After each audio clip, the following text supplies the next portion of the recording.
ಟಿವಿ9 ನ್ಯೂಸ್ಗೆ ಸ್ವಾಗತ. ನಾನು ಪ್ರಮೋದ್. ಸಚಿವ ಶಿವಾನಂದ ಪಾಟೀಲ್ರಿಂದ ಸಾಲು ಸಾಲು ವಿವಾದಾತ್ಮಕ ಹೇಳಿಕೆ ಬರ್ತಾನೆ ಇದೆ. ಇದು ಮೊದಲನೇ ಬಾರಿಗೆ ಈ ರೀತಿ ರೈತರ ವಿಚಾರಕ್ಕೆ ಅವರು ಮಾತನಾಡ್ತಾ ಇಲ್ಲ. ಹಿಂದೆ ಕೂಡ ಇದೇ ರೀತಿ ಅಂತ ಮಾತುಗಳನ್ನ ಮಾತಾಡಿದ್ರು. 2015 ನೋಡೋದಾದ್ರೆ ಆ ವರ್ಷದಲ್ಲೂ ಕೂಡ ರೈತರ ಆತ್ಮಹತ್ಯೆ ಬಗ್ಗೆ ಒಂದು ಹೇಳಿಕೆಯನ್ನು ಕೊಟ್ಟಿದ್ದಂಥ ಸಚಿವರು ಇದೇ ರೀತಿ ಮಾತನಾಡಿದ್ರು. ರೈತರ ಆತ್ಮಹತ್ಯೆ ಹಿಂದಿನಿಂದ ಕೂಡ ಆಗ್ತಾ ಇದೆ. ರೈತರ ಆತ್ಮಹತ್ಯೆ ಹಿಂದಿನಿಂದಲೂ ಕೂಡ ಆಗ್ತಾ ಇದೆ. ಮೃತಪಟ್ಟವರ ಸಂಬಂಧಿಕರು ಆತ್ಮಹತ್ಯೆ ಅಂತ ದೂರು ಕೊಟ್ಟರೆ ಪರಿಹಾರ ಸಿಗತ್ತೆ ಅನ್ನೋದು ದುರಾಸೆ ಅನ್ನೋದು ಈ ಮಾತುಗಳನ್ನು ಸಚಿವರು ಹಿಂದೆ ಹೇಳಿದ್ರು. ಇದೇ ಮಾತುಗಳಿಗೆ ಸಾಕಷ್ಟು ಚರ್ಚೆ ಆಗಿತ್ತು. ಹಿಂದೆ ಕೂಡ 2015 5 ಲಕ್ಷ ಪರಿಹಾರ ಕೊಡೋಕ್ಕೆ ಶುರು ಮಾಡಿದ್ವಿ. ಅದಾದಮೇಲೆ ಅಂದಿನಿಂದ ರೈತರ ಆತ್ಮಹತ್ಯೆ ಹೆಚ್ಚಾಗ್ತಿವೆ ಎಂದಿದ್ದ ಸಚಿವ. ಅಂದರೆ ಹಿಂದೆ 5 ಲಕ್ಷ ನಾವು ಕೊಡೋದಕ್ಕೆ ಶುರು ಮಾಡಿದ್ಮೇಲೆ ರೈತರ ಆತ್ಮಹತ್ಯೆ ಜಾಸ್ತಿ ಆಯಿತು ಅನ್ನುವಂಥ ಮಾತನ್ನು ಹೇಳಿದರು. ರೈತರ ಆತ್ಮಹತ್ಯೆ ಬಗ್ಗೆ ಕೂಡ ಹಿಂದೆ ಹಗುರವಾಗಿ ಮಾತನಾಡಿದಾಗ ಭಾರಿ ಚರ್ಚೆಗೆ ಗ್ರಾಸವಾಗಿತ್ತು, ವಿವಾದಕ್ಕೆ ಕಾರಣವಾಗಿತ್ತು. ರೈತರ ಬಗ್ಗೆ ಮತ್ತೆ ಈಗ ಉಡಾಫಿಯಾಗಿ ಮಾತನಾಡಿದ್ದಾರೆ.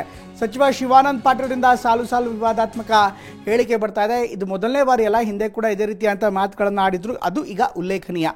2015 ಇದೇ ರೀತಿ ಮಾತನಾಡಿದ್ರು. ನಾವು 5 ಲಕ್ಷ ಪರಿಹಾರ ಕೊಡೋದಕ್ಕೆ ಶುರು ಮಾಡಿದ್ರಿ ರೈತರ ಆತ್ಮಹತ್ಯೆ ಆದಾಗಿಂದಲೂ ಕೂಡ ರೈತರಿಗೆ ಪರಿಹಾರ ಕೊಡಬೇಕು ಅನ್ನುವಂಥದ್ದು ಸರ್ಕಾರದ ಹೊಸ ಪಾಲಿಸಿ ಆಯಿತು. ಯಾವಾಗ 5 ಲಕ್ಷ ಕೊಡೋಕೆ ಶುರು ಮಾಡಿದ್ವಿ ಅಲ್ಲಿಂದ ಆತ್ಮಹತ್ಯೆಗಳು ಹೆಚ್ಚಾಯಿತು ಅನ್ನುವಂಥ ಮಾತನ್ನು ಕೂಡ ಹೇಳಿದರು. ಅದರ ಜೊತೆಗೆ ಇನ್ನೊಂದಿಷ್ಟು ಮಾತುಗಳನ್ನು ಕೂಡ ಹೇಳ್ತಾರೆ. ರೈತರ ಆತ್ಮಹತ್ಯೆ ಬಗ್ಗೆ ಅವರ ಸಂಬಂಧಿಕರು ಆತ್ಮಹತ್ಯೆ ಅಂತ ದೂರು ಕೊಟ್ಟರೆ ಸಾಕು, ಪರಿಹಾರ ಸಿಗತ್ತೆ ಅನ್ನೋದು ದುರಾಸೆ ಅಂತ ಹಿಂದೆ ಕೂಡ ಹೇಳಿ ಸಾಕಷ್ಟು ವಿವಾದಕ್ಕೆ ಕಾರಣವಾಗಿದ್ದರು. ಈಗ ಮತ್ತೆ ಅಂಥದ್ದೇ ಒಂದು ವಿವಾದಕ್ಕೆ ಕಾರಣವಾಗಿದೆ ಅವರು ಕೊಟ್ಟಿರುವಂಥ ಹೇಳಿಕೆ. ಅಫ್ಕೋರ್ಸ್ ಅವ್ರು ಯಾವ ದಾಟಿಯಲ್ಲಿ ಹೇಳಿದ್ರೋ ಗೊತ್ತಿಲ್ಲ.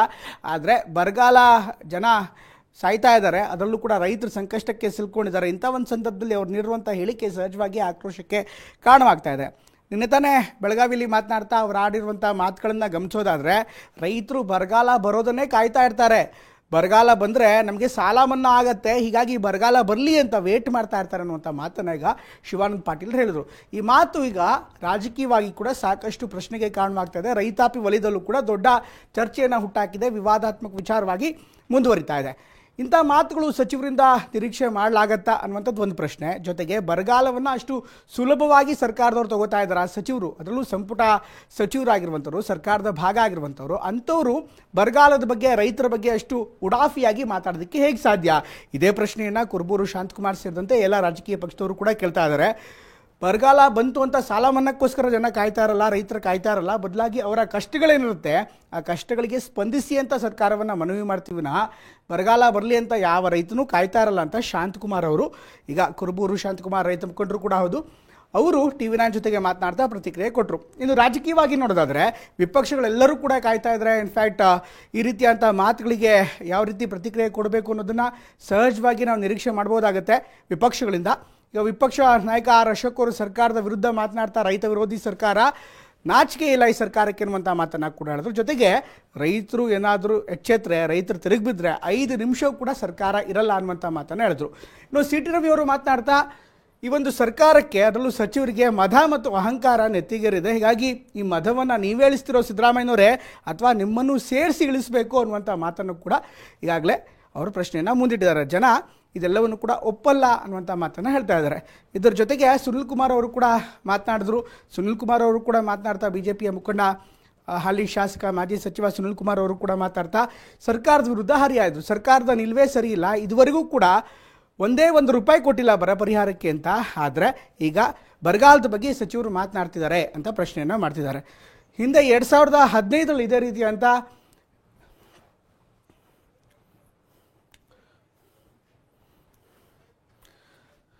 ಹಿಂದೆ 2015 ಯಾವ ರೀತಿ 5 ಲಕ್ಷ ಪರಿಹಾರ ಕೊಡೋದಕ್ಕೆ ಶುರು ಮಾಡಿದ್ವಿ, ಅಲ್ಲಿಂದ ಇದೆಲ್ಲವೂ ಕೂಡ ಆತ್ಮಹತ್ಯೆಗಳು ಜಾಸ್ತಿ ಆಯಿತು ಅನ್ನುವಂಥ ಮಾತನ್ನು ಸಚಿವರೇ ಹೇಳಿದರು. ಹಾಗಾದರೆ ಹಿಂದೆ ಏನು ಮಾತನಾಡಿದ್ರು ನೋಡ್ಕೊಂಬೋಣ. ಬರೀಬೇಕು, ನಾನೇನಿಲ್ಲ ಅನ್ನೋದಿಲ್ಲ. ನನ್ನ ಒಬ್ಬನ್ನೇ ಅಲ್ಲ, ಜಿಲ್ಲಾಧಿಕಾರಿ ಸಂಬಂಧ ಇರ್ತಾರೆ, ಜಿಲ್ಲಾಧಿಕಾರಿಗಳ ನಂತರ ಅಸಿಸ್ಟೆಂಟ್ ಕಮಿಷನರ್ ಸಂಬಂಧ ಇರ್ತಾರೆ, ನೇರವಾಗಿ ಆ ತಾಲೂಕಾ ತಹಸೀಲ್ದಾರ್ ಇರ್ತಾರೆ. ನೀವು ವೆರಿಫೈ ಮಾಡಿರಿ, FSL ರಿಪೋರ್ಟ್ ಬರುವವರೆಗೆ ಕಾಯ್ರಿ. ಅದನ್ನು ಸುಮ್ಮನೆ 4 ಜನರಲ್ಲಿ ಆತಂಕ ಮೂಡಿಸುವ ರೀತಿಯಲ್ಲಿ ನೀವು ವರದಿ ಮಾಡ್ತಾ ಹೋದರೆ ಕಷ್ಟ. ಪೊಲೀಸ್ FIR ಅಲ್ಲಿ ರೈತ ಆತ್ಮಹತ್ಯೆ ಅಂತ ಹೇಳಿ ನಮೂದಾದ ಆಧಾರದ ಮೇಲೆ ನಾವು ವರದಿ ಮಾಡ್ತೀವಿ ರೈತ ಆತ್ಮಹತ್ಯೆ ಅಂತ. ಇಲ್ಲಿ ಸಮಸ್ಯೆ ಏನು ಅಂತಂದ್ರೆ ಕೃಷಿ ಇಲಾಖೆಯವರು ಅದು ಪರಿಹಾರಕ್ಕೆ ಯೋಗ್ಯವಾ ಅಲ್ವಾ ಅಂತ ಪರಿಶೀಲನೆ ಮಾಡಿದಾಗ ಒಂದಷ್ಟು ಕೇಸ್ಗಳನ್ನ ಡಿಡಕ್ಷನ್ ಆಗ್ತವೆ.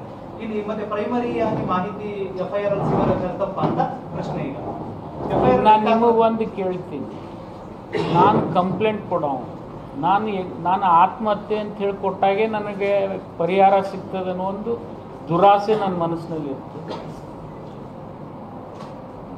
ನೀವು ಅದನ್ನ FSL ರಿಪೋರ್ಟ್ ಬರೋವರಿಗೆ ವೇಟ್ ಮಾಡದೆ ಹೋದರೆ ನಿಮ್ಮದು ತಪ್ಪು ನಂದು ತಪ್ಪಾಗತ್ತೆ. ಆ ರೀತಿ ವರದಿ ಮಾಡೋದು ನೋಡಿ. ನಿಮಗೆ ಒಂದು ಹೇಳ್ತೀನಿ, ವೀರೇಶ್ ಕಮಿಟಿ ವರದಿ ಬರೋಕ್ಕಿಂತಲೂ ಪೂರ್ವದಲ್ಲಿ ಆತ್ಮಹತ್ಯೆ ಕಡಿಮೆ. ಏನು ನಾವು 5 ಲಕ್ಷ ರೂಪಾಯಿ ಪರಿಹಾರ ಕೊಡಲಿಕ್ಕೆ ಪ್ರಾರಂಭ ಮಾಡಿದ್ವಿ 2015 ನಂತರ, ಅವತ್ತಿನಿಂದ ರಿಪೋರ್ಟ್ ಆಗೋದು ಜಾಸ್ತಿ ಆಗ್ತಾ ಇದೆ. ಇದನ್ನೂ ಸ್ವಲ್ಪ ತಾವು ಮಾಧ್ಯಮದವರು ತಿಳ್ಕೊಂಡು ಬರೆದ್ರೆ ಜನರು ಇದನ್ನು ಕಡೆಗಣಿಸ್ಬೋದು. ಈಗ ಉದಾಹರಣೆಗೆ ಇಲ್ಲಿ ಶಿವಣ್ಣ ಅವರೇ ನನಗೆ ಇನ್ನೂ ಒಂದು ಹೇಳಿದರು ಬೇಡ ಅಂತೇಳಿ. ಅವರು ಇವೆಲ್ಲ ಕಷ್ಟ ಆಗ್ತದೆ, ಜನಪ್ರತಿನಿಧಿಗಳ ಬಾಯಿನಿಂದ ನೀವು ಬರೆಸೋದು. ಸ್ವಲ್ಪ ತಾವು ವಿಚಾರ ಮಾಡ್ತೀವಿ ಸರ್. ಬಟ್ ನಿಜವಾದ ರೈತರಿಗೆ ಪರಿಹಾರ ಕೆಲವು ಕಡೆ ಸಿಗ್ತಾ ಇಲ್ಲ. 3 ತಿಂಗಳ ಒಳಗೆ ಅಪ್ಲಿಕೇಶನ್